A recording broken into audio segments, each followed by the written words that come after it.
Open the book, the word itself approved. He's Alpha and Omega, the answer since the early ages. What you should do is learn about the greatest. Just so you know, our door is always open. Let's study together instead of debating. Share our differences, let love heal all that's broken.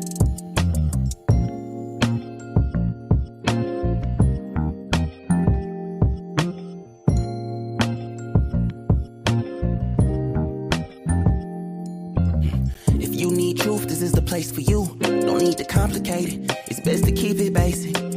Open the book, the word itself approved. He's Alpha and Omega, the answer since the early ages. What you should do is learn about the greatest. Just so you know, our door is always open. Let's study together instead of debating. Share our differences, let love heal all that's broken.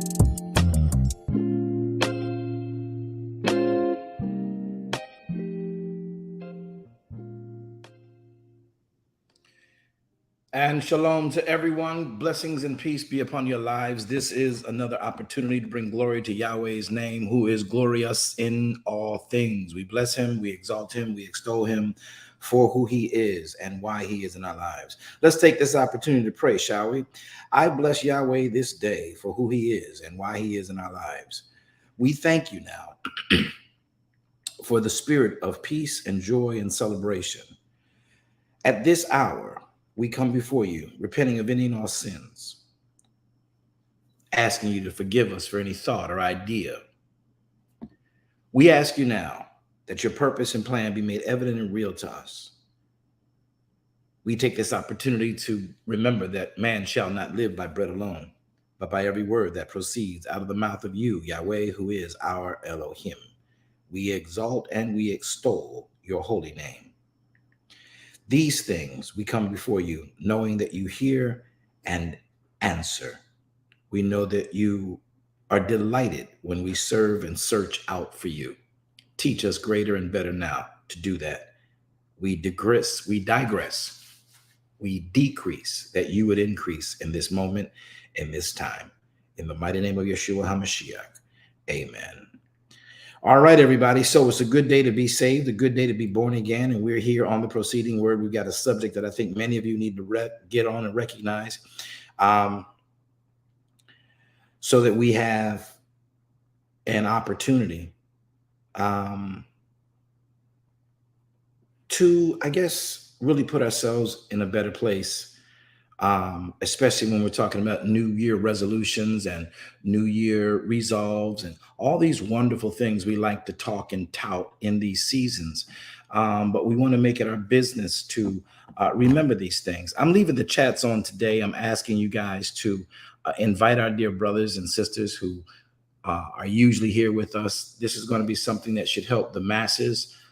This will not be something for games. If you have come in on the YouTube or the Facebook feed, I am begging you, as I turn over a new leaf on this, that you would hit the heart sign, hit the like sign, make a comment, and bring yourselves into a place where we know where you are. Listen, do us a favor, drop the state or the country that you're viewing in from, as we love to know and understand where we're reaching. Well, we know where we're reaching. We got all that we do globally, but it's good to know where you guys are coming from and where you're hearing from. So if you're on Facebook or YouTube, please hit the heart sign, hit the like sign, share, subscribe, join the club. If you're on Clubhouse, please make sure you hit that green box at the top over our head above our PTR and join the club of the Proceeding Word, and then go down the rest of our clubs we have and join the Bible Book Club, which is on Thursdays. Join the Darash Kingdom Ministry, which covers all of our Sabbath and Maranatha the Sabbath and Bible study teachings. You will be edified and blessed. All right, I see you, North Carolina. Maple Shade, New Jersey. Love y'all out there. All right, UK, I see y'all. I see you coming in. UK's coming in strong. Where y'all at, US? Where y'all at, Africa? Where y'all at, Jamaica? Talk to me. All right. California kicking in. All right. Good to see you guys out there in the Bay Area. Antioch, I hear. They was first called Christians in Antioch. That's what I was told. All right. Listen, I need you guys to do us a grand favor. Give us a little bit of digital clout, would you please? And hit the heart sign, hit the like sign. If you're on viewing presently. I've got triple the views than I have the actual hearts or likes on our screen. This helps with our algorithm getting the gospel out. Man shall not live by bread alone, but by every word that proceeds out of the mouth of Yahweh, who is our Elohim. I want to start somewhere today, and I want to go to Ephesians chapter number 3, verse number 20, which is going to be a part of our key for what we're talking about today. And in that, we want to bring things to reference for many people who going through seasons of life, I should say phases of life that they are contending with and dealing with, that they oftentimes don't realize that we have to, by the word of Elohim and by the instructions of his word, begin to make certain things happen for us by activating and utilizing his word. All right. Now, one of the things that we need to really embrace and understand is this. Y'all, please stop the heckling. We were not able to go to our studio today because of my time of being away and alone. But let's keep it good. Welcome to, again, my home. We were here with me on Shabbat. I couldn't get down to the studios because of the different things that have been happening with me over the last couple of days. So I'm still home, not out at the studio, and it is what it is.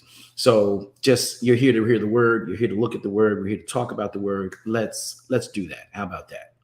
So at the end of the day, let's look at this real quick and understand that we are in a time right now when everybody is trying to find ways to, one, sort of kind of be happy. And I would to Elohim that we could remember that no one can control what's already in you but you.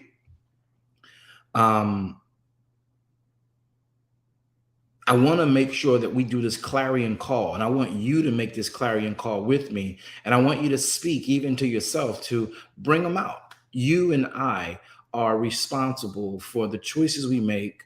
We're responsible for the directions that we go into. We're responsible for the different types of elements we connect ourselves to. And then when we find ourselves redeeming or receiving the results of those choices, we can sometimes feel unhappy, alone. We can sometimes feel, as we like to say, a certain kind of way. One of those ways we won't feel in most cases is happy. And in many instances, we got more people trying to find out how to be free. I want to be free. I want to be able to just be me.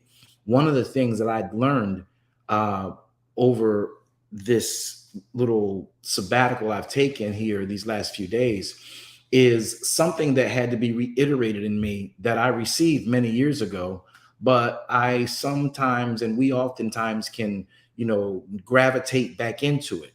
And I vowed to myself after a few major life-changing events happened in my life that I would no longer be bound. I would not be bound to other people's opinions. I would no longer be bound to other people's mindsets about what they think I should do, or my groups should do, or my company, my service should do, my pastoralship should do. I got over the fact that people would say, hey, you're supposed to be a Christian.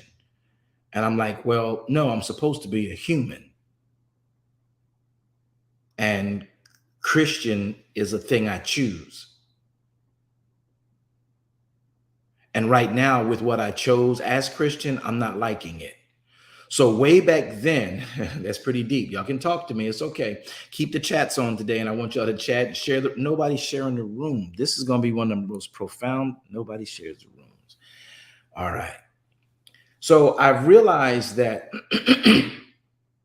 I was no longer going to be bound by the different things that I have attached myself to, because Yahweh never made me a Christian. So I use that to sort of kind of bring the shock and awe to the context of our content, not to, again, attack it, just giving you an understanding where my freedom and my ability to literally be bold about being free now has come from.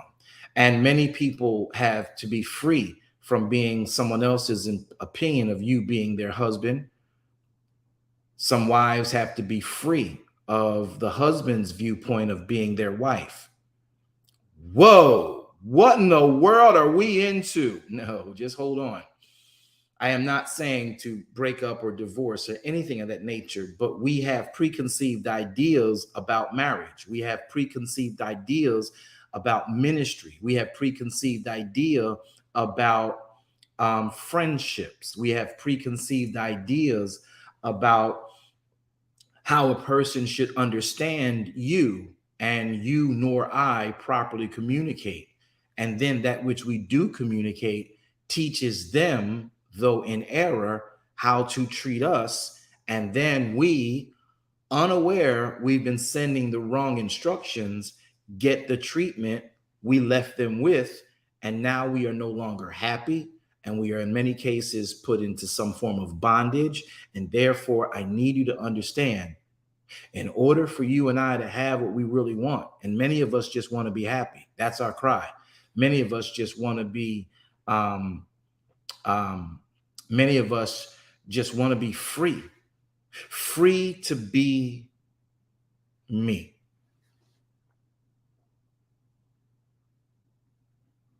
Anybody know what I'm talking about? Anybody? Really, I want this to sit in. I want this to set in.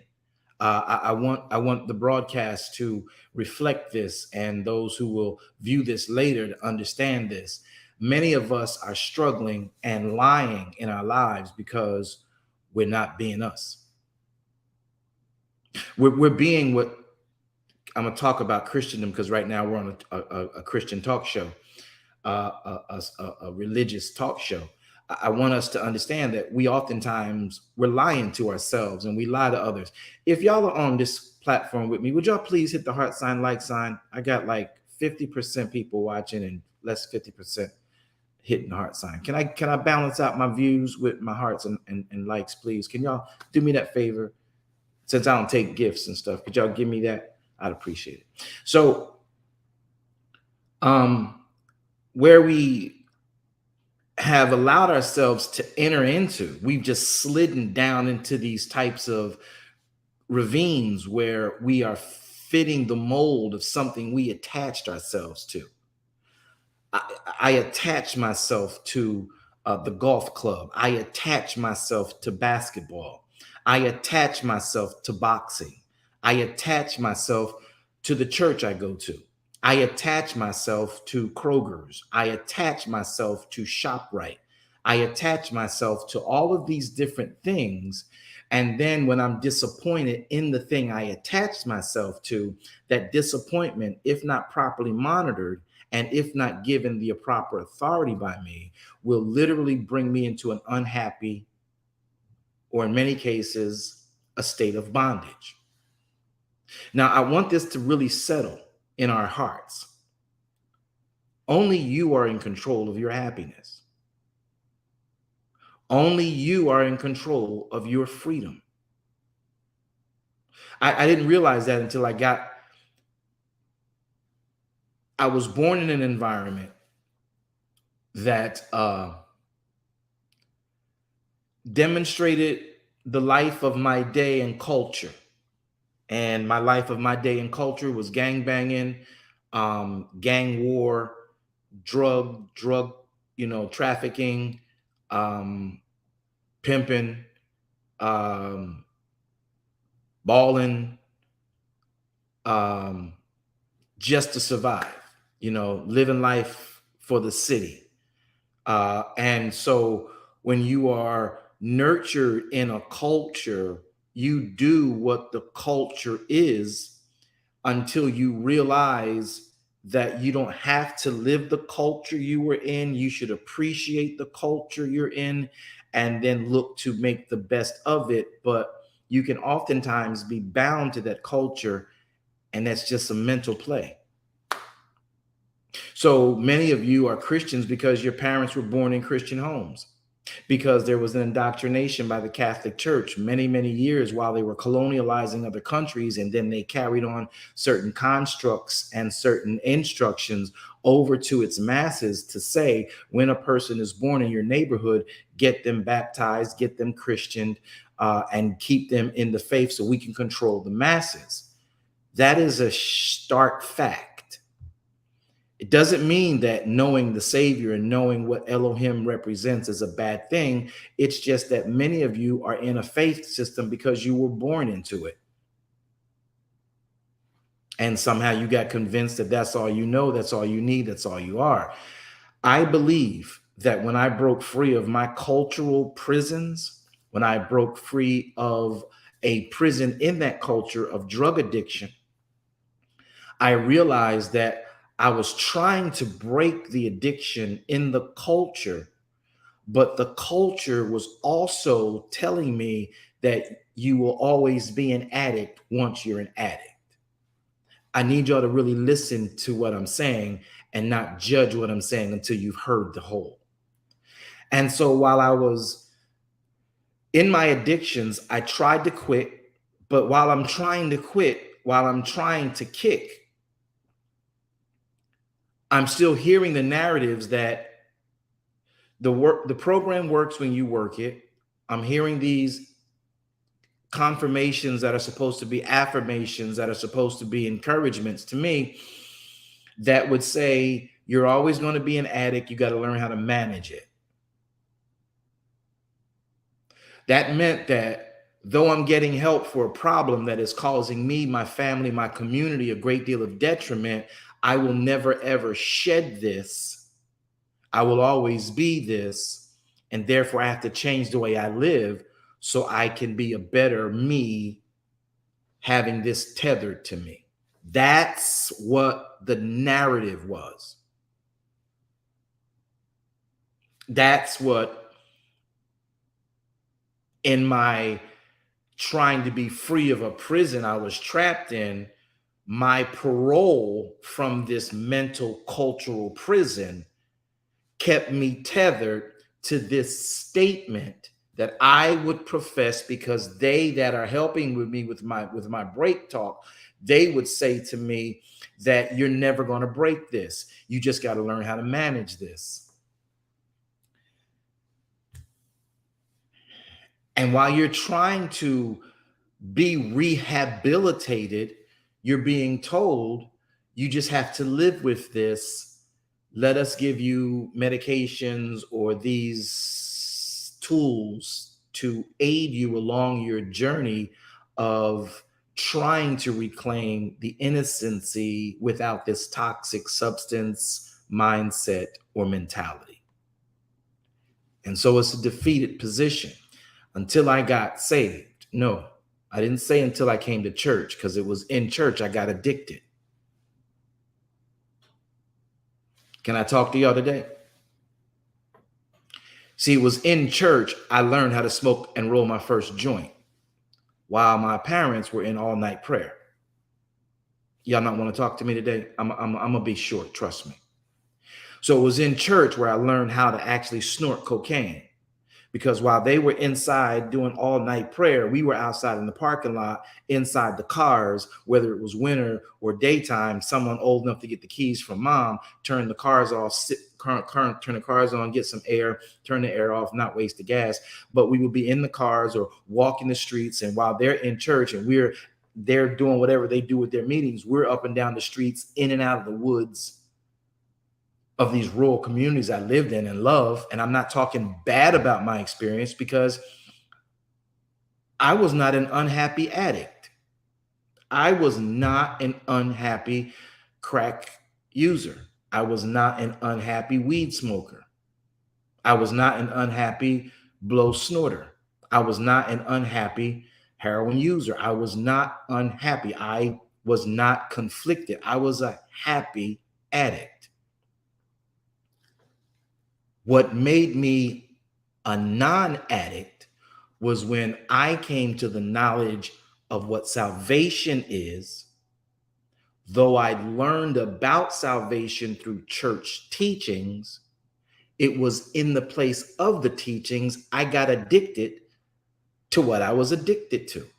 Please hear me before you judge me. Now, after I got upset with God and left the church scene, I went into another faith system. While I was in this other faith system, I learned a discipline that came from a different perspective. And then I began to read more about the Bible in a different way. As I then found out what salvation was, realized a lot of the errors that we took for granted because of how we were nurtured in this religious culture, I then realized no one controls your life but he who made your life, if you give him your life. So now, as I'm walking through and giving myself over, and I committed myself to a rehabilitation center. The place was in Seabrook, New Jersey. It's called Seabrook House. I later on did a lot of ministry there, still, stay in touch, and Ranch Hope for Boys, and down in Tarpon Springs. I've done a lot of ministry in the drug rehabilitation world. It's where I started ministry. But I was always told, you'll always be a recovering addict. Are y'all okay with this broadcast? Are y'all learning anything today? Can y'all let me know y'all all right? Can y'all let me know that this is touching y'all somewhere? I don't need your amens. I just want to know that you're tracking me for the few minutes I got left. Yes, sir. Yes, sir. All right. So when I say bring them out, I'm gonna tell you why I say that, and why that song, though secular and years after my deliverance, became a very important phrase to me, and I want it to become an important phrase to you, because man cannot live by bread alone, but by every word that proceeds out of the mouth of Yahweh or Elohim. And I have passages of the writ to back up this point. So when I tried to kick my habits as a standardized Christian, practicing or not, I didn't know that I already had the power in me to do it. The reason I didn't know I had the power in me to do it was because where I went to get free told me you can never get free.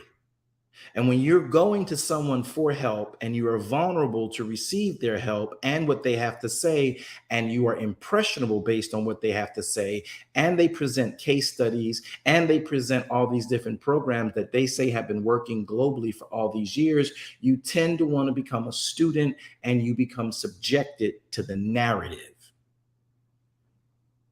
And the narrative was, you'll always be a recovering addict. And the mindset, I understand. They would tell you, okay, you have to make sure that you are not thinking about your substance of choice. And you have to not go back to the old places you used to go. We know that, things I used to do, I don't do no more. People I used to see, I don't see no more. Things I used to say, I don't say no more. We sing that in our Christian songs. It just made sense. It just went along. It stitched itself together quite fine. But what also did was, even in that being something that it can be literally made of none effect by something you adapt to. And I adapted to, as many millions have, becoming a recovering addict, going into rooms which are very therapeutic. Do not misunderstand. There is not a need for these things. I just want you to understand the power is not in them. They help you to remain conscious of the power that lies within. Now, let me get to this, because when you are not happy, and you don't know how to make yourself happy, you will begin to blame other people and other things, addictions, money woes, a disobedient spouse, a disobedient child, a PTSD driven childhood.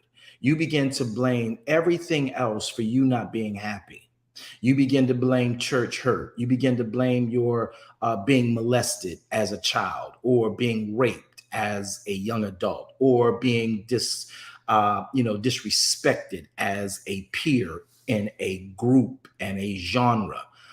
Or a sphere of influence. You begin to blame your slavery, or blame your lack of slavery, or blame your privilege, or blame your silver spoon that you were born with, or blame the lack of a silver spoon. You begin to blame everything for you not being happy.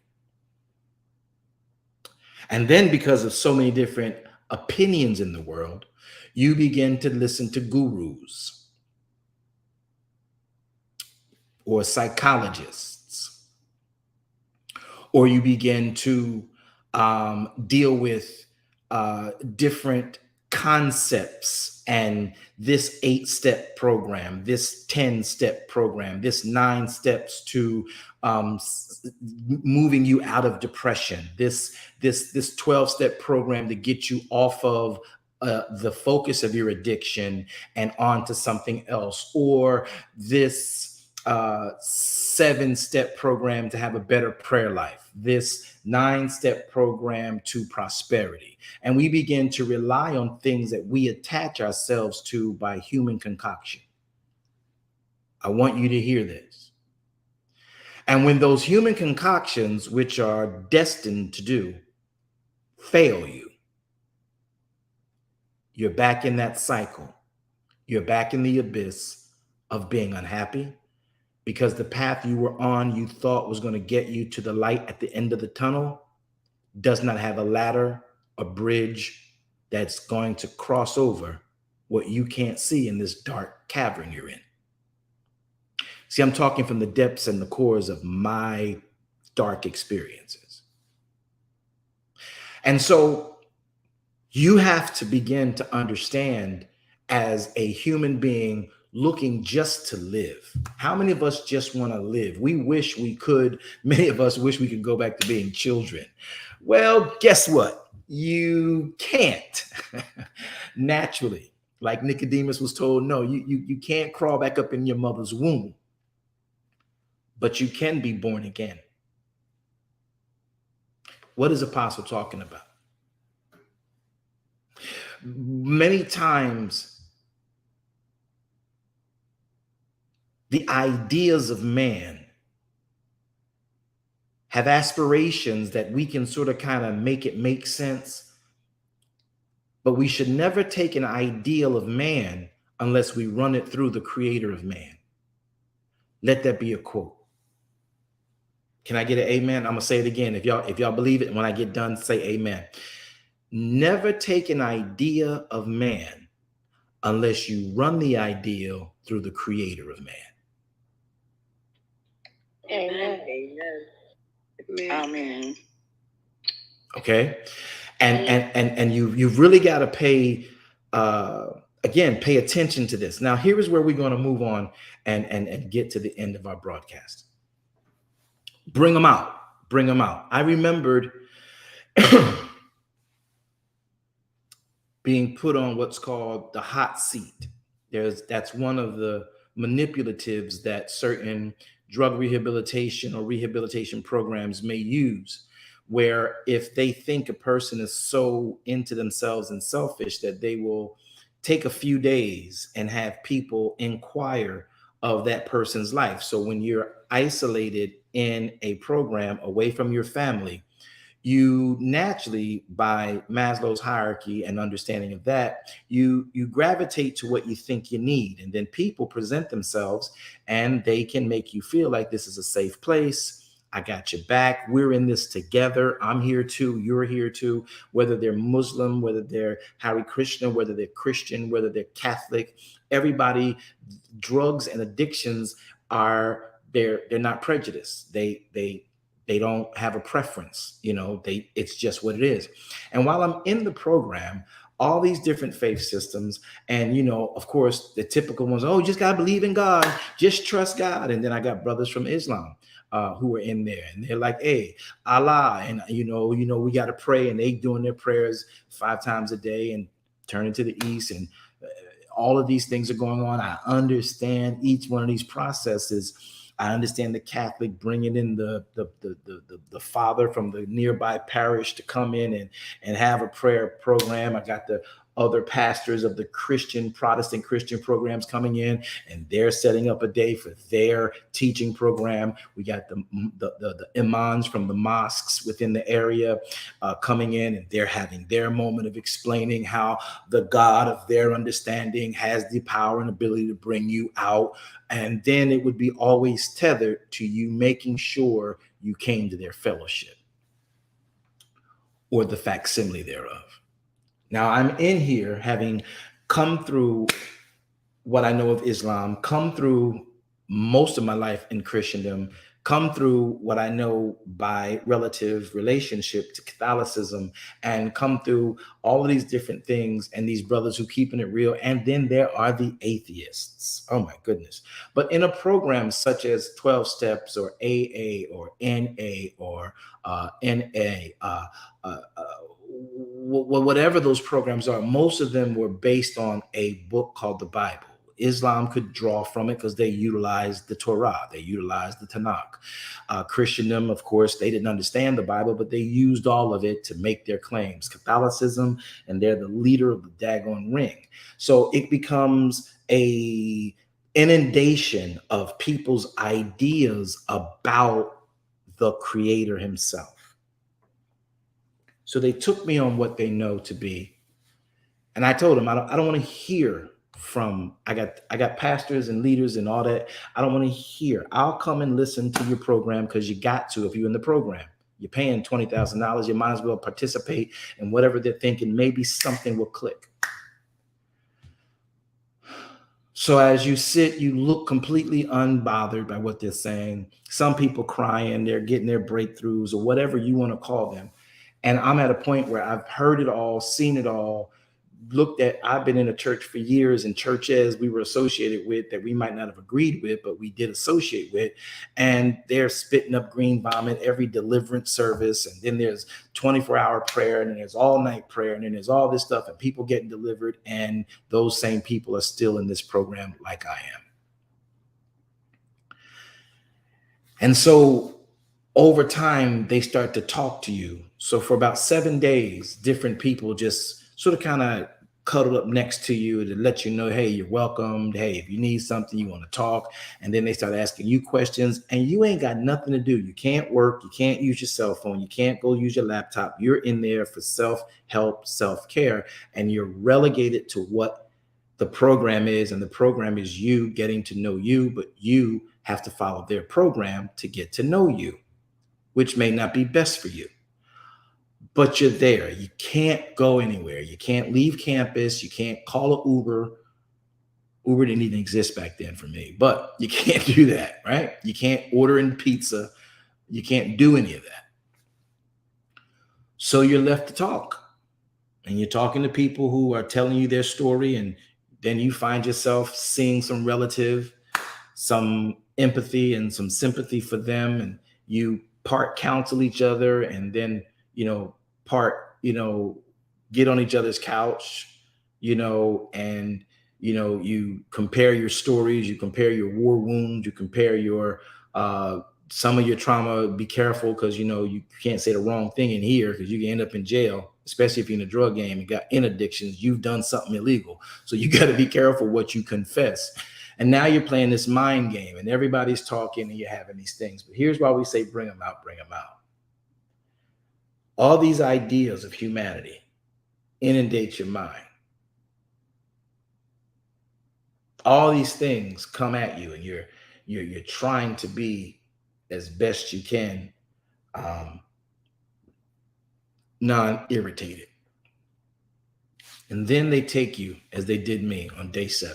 It might be longer for others. It depends on how long it takes them to gather information on you before they can put you on what's called the hot seat. Now, what the hot seat does is it's a good technique if you're it really does have its benefit, but it no matter what, it worked. They didn't like how it worked, though they had a different way for it working. It ultimately worked for me. They almost died in the process, but it did work for me to this end. All the people, 15 people in my term there, I had 4 bunks in my room, 4 different people, 4 men in my bunk room where I was. Comfortable accommodations. Went into that bunk, came out of that bunk, and those 15 people, 4 of which were in my bunk with me. We talk, we chat. Everybody's got quiet time. You go to the garden, you take a walk, you go on the basketball court, you go to the swimming pool. You talk with everybody, every space, all the time. So they gather information on you. And the hot seat is designed, and I'm completely ignorant to it. The hot seat was designed to bring you in if you, in the counselor's minds, have not yet attained a self condemnation. If you have not indicted yourself in your issue, they put you on the hot seat. Now, I'd already indicted myself because I was there. I paid. I called to go there. No one drugged me there. I told my boss I'm going to rehab, right? Everything I told everybody in secret, in confidence. This is why, Apostle Jones, when you come to me, I have a very, very big problem with you confiding in someone and then somebody preaching about it or talking to somebody else. We should pray for such and such because, we ain't talking about him, but I despise that spirit like none other. And this is why. I sat on that hot seat. Everybody's in a circle. There's one seat in the middle, and the counselors are beginning the conversation. It's just like a regular theory. You're talking and you're chatting. And then all of a sudden, everybody has the right to tell you what they think about you.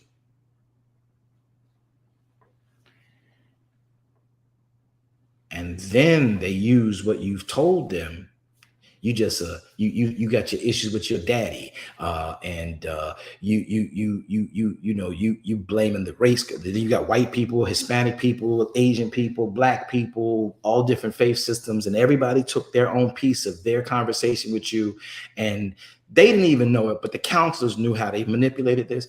And you would sit and they would just tell you about yourself and how they think why you can't get free of your addiction because you won't own up to your issues with your daddy, with your race, you think you privileged, you think you better than people, you this, you that, you other, and then they using the stuff you told them against you.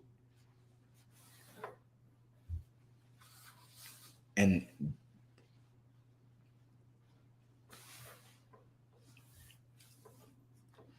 I sat there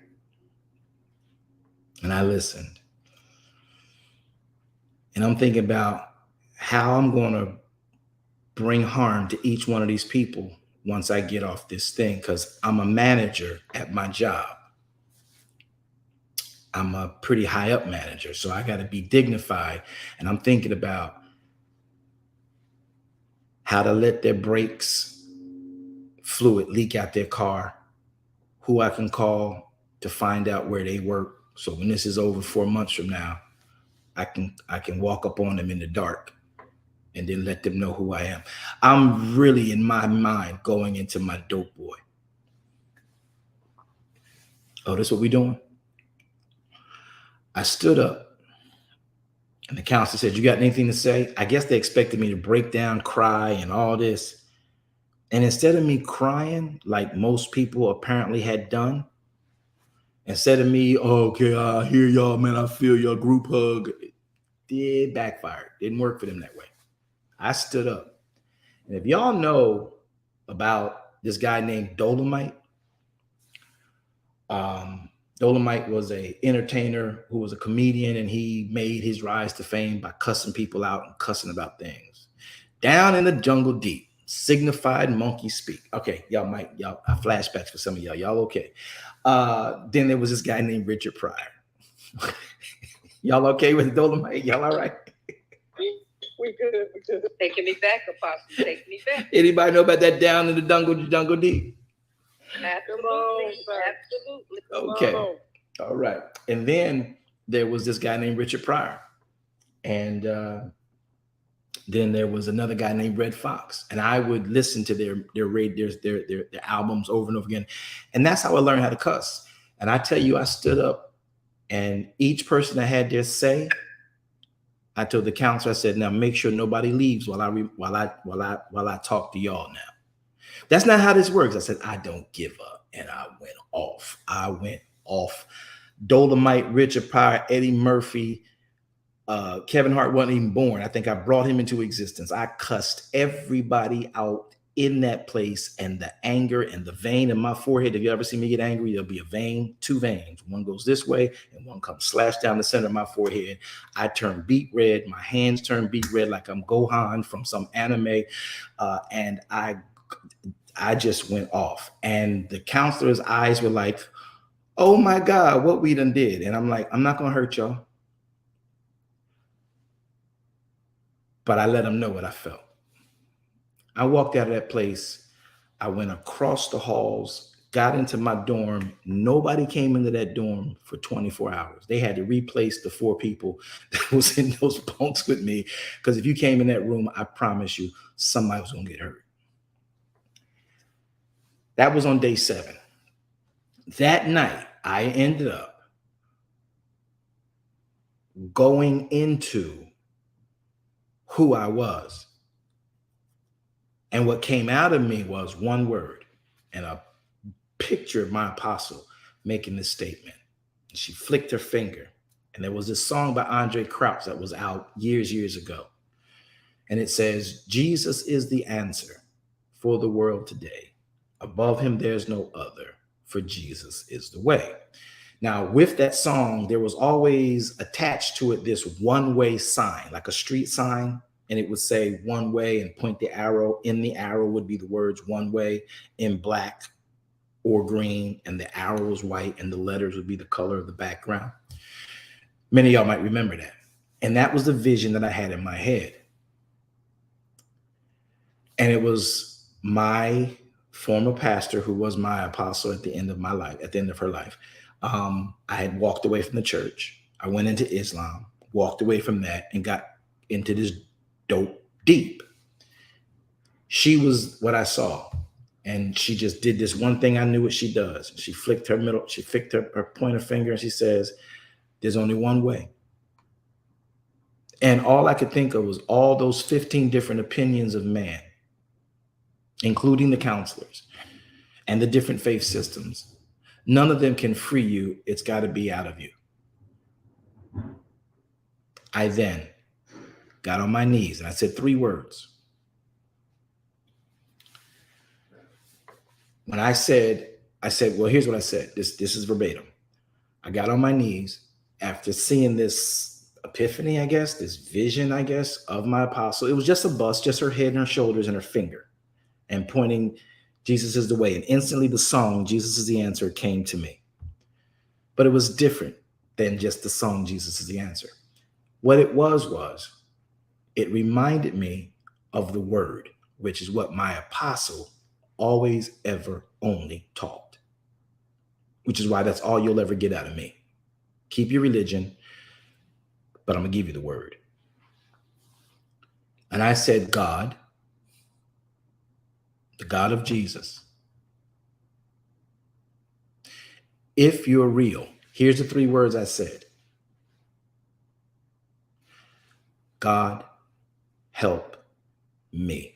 Each word I said, God, my heart revved. I mean, literally as if it was an engine in a car and someone was pressing the gas and the car was in park. The whole hood stood up. That's how my heart moved when I said, God, help me. And in that moment, my $300 to $600 a day snorting habit, my 3-pack of Newports a day smoking habit, my heroin use, my PCP, my the hash, brown hash, black hash. Y'all don't know about that today. Y'all got this synthetic stuff. My whiskey, my moonshine, they made in the hills of New Jersey. All the stuff that we would do to get high with, gone. I never picked up another day. Never. I worked for a beer company. And all my drivers I just sent to rehab. So I got to go back to this environment. But on that day of that hot seat, I sat in there and I got no preacher in the room. My apostle was a vision in a cloud, but not a physical person. The reference was the word. The reference was the Bible. I got on my knees, no counselor, nobody. And I said, if you're real, 1, 2, 3, God help me. My heart moved because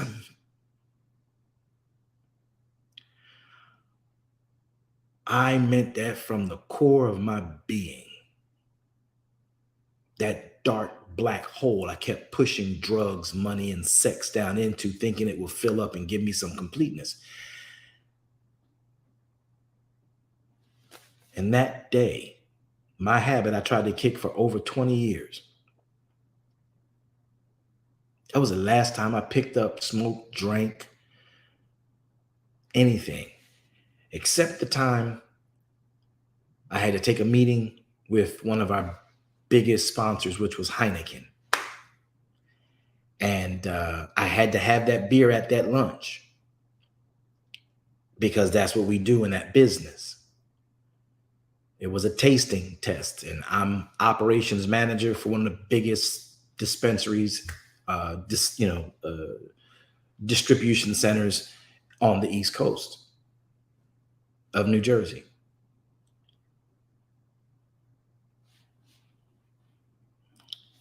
But that was it. I am not the narrative of a recovering addict.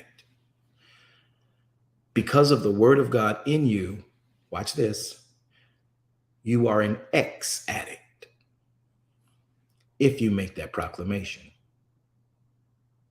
See, when you say you're a recovering addict, you don't bring out what's in you to set you free.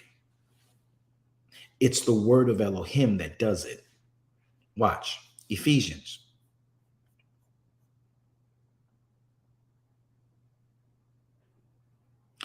I want y'all to see this. I'm going to share my screen with you guys on Facebook so you can see this.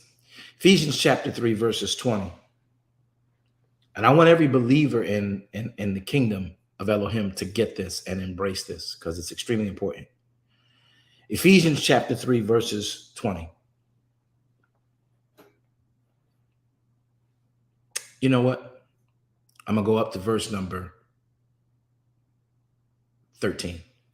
Wherefore I desire that you faint not at my tribulations for you, which is your glory. Verse 14. For this cause I bow my knees unto Yahweh of our Mashiach. Verse 15 says, of whom the whole family in heaven and earth is named, that we would grant you according to the riches of his glory, that he would grant you according to the riches of his glory, to be strengthened with might by his spirit in where? In the inner man. Listen, y'all. Verse 17, that Messiah may dwell in your hearts by faith. Anybody know what faith is? Faith comes by hearing, hearing by the word. That you now, verse 17, being rooted and grounded in love. Well, what's love? Elohim is love. Verse 18, watch this. That you may be able to comprehend with all saints what is the breadth, what is the length, and what is the depth and the height. Verse 19. And to know, the love of Messiah, which passes knowledge, that you might be filled with all the fullness of Elohim. Whoa. Here it is, Verse 20 and 21, our highlight. Now unto Elohim, who is able to do exceeding abundantly above all that we ask or think. Here it is, according to the power that the prophets speak over you. Y'all can help me if y'all know I'm lying. According to the power that the preacher screams at you. According to the power of all these ideals in 5 steps and 9 steps and 12 steps. No, it's according to the power that works in us. Unto him be glory in his church by Yeshua HaMashiach, the understanding of what he did with the word throughout all ages, world without end. Now, why is this a significant thing to understand and embrace, people? Because in order for you to know what works inside of you, I need you to understand this covenant that Messiah made with us. Messiah says he will write the covenant.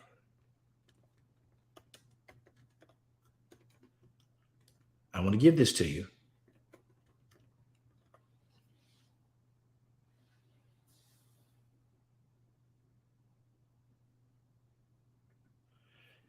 I want you to work with me and come with me to Hebrews chapter 8.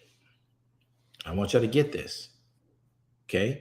Remember, it's based on what's inside of you, what works inside of you. Hebrews chapter 8. I'm going to put it on the screen for y'all. Verses 7. For if that first covenant had been faultless, then should no place have been sought for the second, meaning Adam.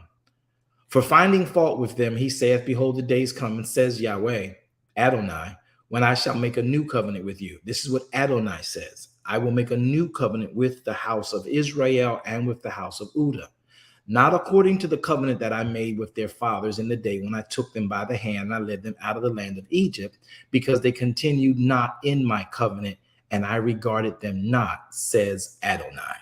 Verse 10, listen.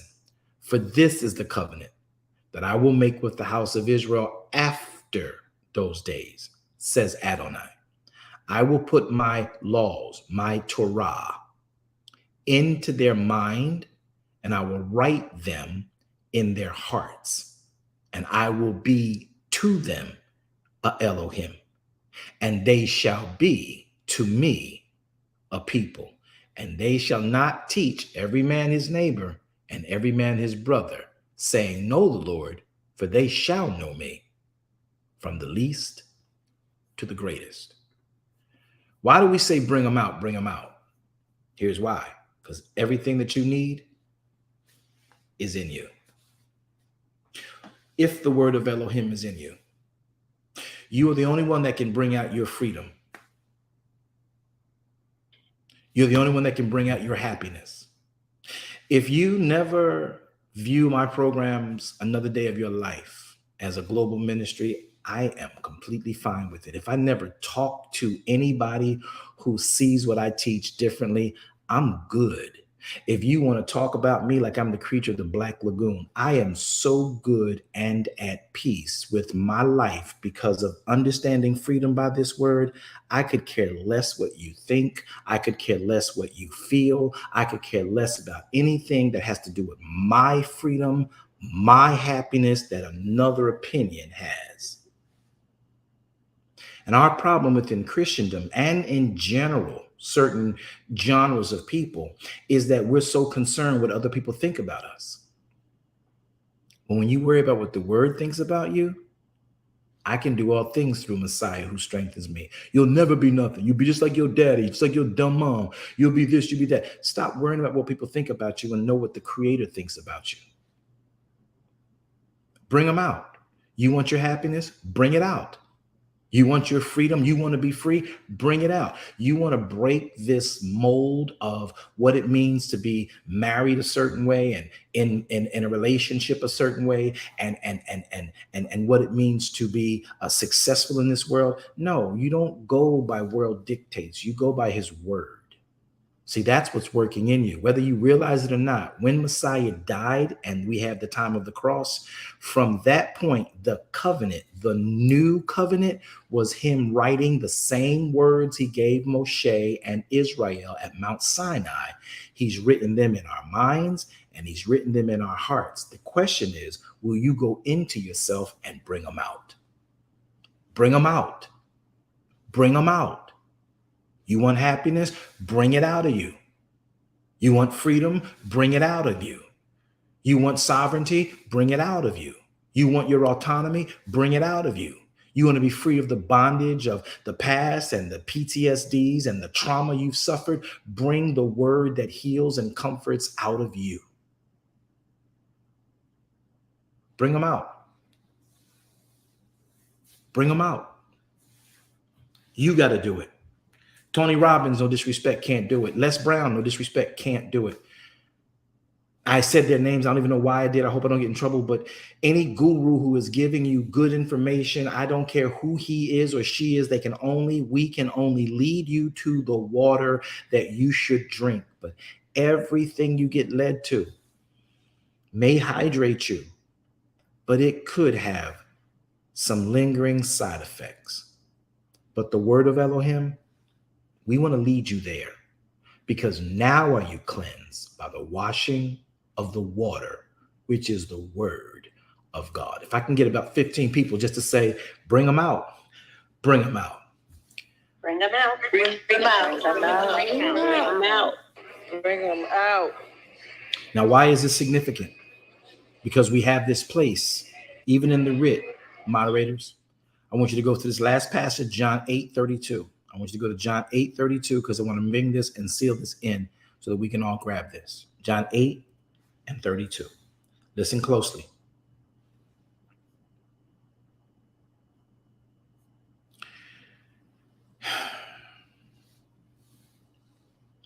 Verse 26 says, verse 25, let's go there. I'll put this on the screen so you can read it. Verse 25. Are y'all getting this? Are y'all learning this? Are y'all okay with this? Y'all just think y'all just wasted a whole hour of your time? Y'all okay with this? I want to give it to you. Yes, sir. Yes. Edifying the Father. Look at this. Verse 25. John 8. Then said they unto him, who are you? And Yeshua said unto them, even the same that I said unto you from the beginning. I have many things to say to you, to judge you. But he that sent me is true, and I speak to the world those things which I have heard of him. Verse 27 says, this is Yeshua speaking. They understood not that he spake of them, to them of the Father. Verse 27 again. They understood not that he spake to them of the Father. Then said Yeshua unto them, when you have lifted up the Son of Man, then you shall know that I am he, and that I do nothing of myself. But as my Father has taught me, I speak these things. And he sent me, and he that sent me is with me. The Father hath not left me alone, for I do always those things which please him. Y'all realize that verse 29 really kills that Eloi, Eloi, lama sabachthani, Father, Father, why have you forsaken me? Because he says the Father will never leave him. All right, verse number 28 says, Yeshua said, when he lifted up the Son of Man, you shall know that I am he. Verse 29 says, and he that sent me is with me. Verse 30 says, as he spake these words, many began to believe on him. Verse 31 says, then Yeshua said to those Jews which believed on him, if you continue in my word, then you are my disciples indeed. Verse 32 says, and you shall know the truth, and the truth shall make you free. See, it doesn't say the truth shall set you free. The word made you off rip. And whenever you reignite the word in your life, it makes you free again. You want to be free to be happy? You want to be free to be me? Delight in his word. Man shall not live. Many of you are living, but you're not living free. Many of you are living, but you're not living happy. Many of you are living, but you're not living carefree of what other external entities think or view you as. They got their own crap and garbage to peddle. Forget them. If I can say this without being disrespectful, forget them. Yeah, forget them. F them. Forget them. See, y'all thought I was cussing. Forget them. If they can't see you for who you are and not the you they put you in a box to be, forget them. Break free. Bring them out. Bring them out. Bring out your heavy hitters. Bring out your happiness. Bring out your freedom. And remember, and tell them, when you see me in the streets, you don't know me. You thought you knew me because you try to put me in a box you felt I should be, because you thought my past and my history deemed and relegated me to this. I wasn't made by you. I wasn't given life by you. You can't kill me. You can't hurt me. And I don't care what man can say about me. That's got to be your attitude when you are dealing with things that externally try to bound you up. Elohim made you. Bring them out. Bring your happiness out. Don't let it be relegated to your spouse. Don't let it be relegated to your children. All you are is just a conduit for them to come in and live their life. After that, that's it. Y'all do too much with trying to be parents. Then you got your business partners. They're just there to help you maybe get a couple coins, but if they don't want to keep rocking with you, two can't walk together except they be agreed. Trust me, Yahweh will give you a new idea. He'll give you a new witty invention. Stop relegating yourself and sticking yourself in the mud with people and issues that are external and constrictive. Remember, bring out your own happiness. Bring out your own freedom. Get into his word. That's what makes you free. My name is Apostle B.W. Jones. This is the Proceeding Word, and I hope that it's been a word of encouragement this day. May Yahweh bless you and keep you is my earnest prayer. I want you to remember, your happiness is yours. Don't let anybody else control it. And I don't care if it's the church. I definitely don't care if it's the church. I don't care what the organization says, because the organization will put you in a box and hold you hostage. You got to dress this way. You got to talk this way. And as soon as they have a bad day, they don't dress that way. They don't talk that way. But then get in pulpit or get on soapbox and tell you, y'all all going to hell. You're a bunch of heathens. If God turned the lights on in all of our dark places, every so-called goody two-shoes, you'd be surprised what you see. I'm at a point now, I'm no longer and never going to be surprised. I've seen too much.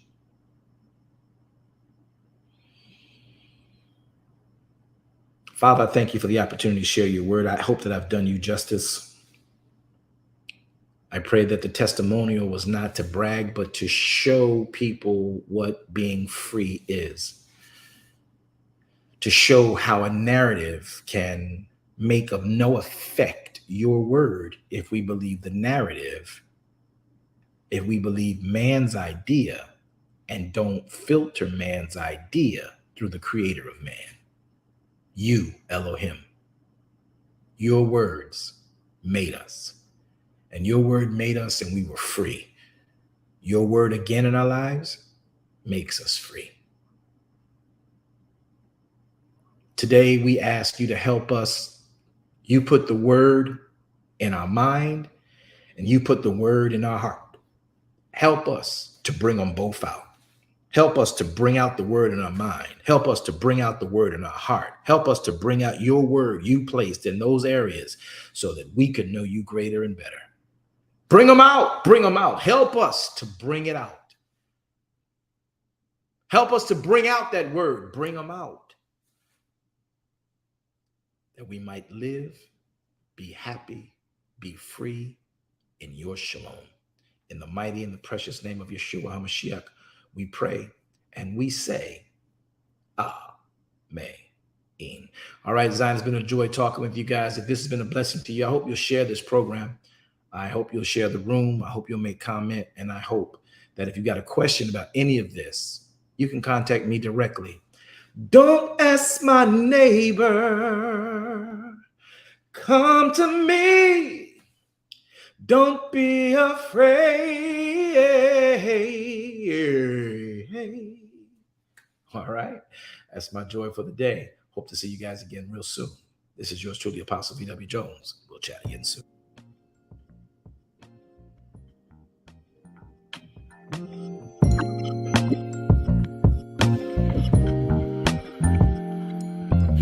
If you need truth, this is the place for you. Don't need to complicate it. It's best to keep it basic.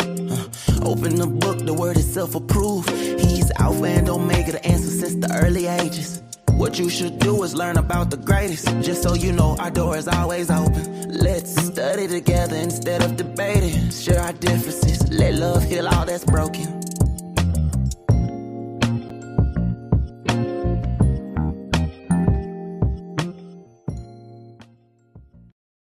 Thank you for tuning in today.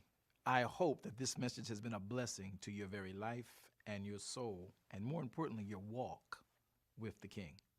Well, we have come to the end. I hope that you would consider becoming either a partner with us in ministry, or if you're not already a kingdom citizen, consider becoming one. By doing that, you can sow into this ministry so that we are able to continue to teach this type of ministry at a grand scale. Join us on all of our social media platforms and visit our webpage to make your contributions sure. Thank you. Have a wonderful day. Shalom Aleichem.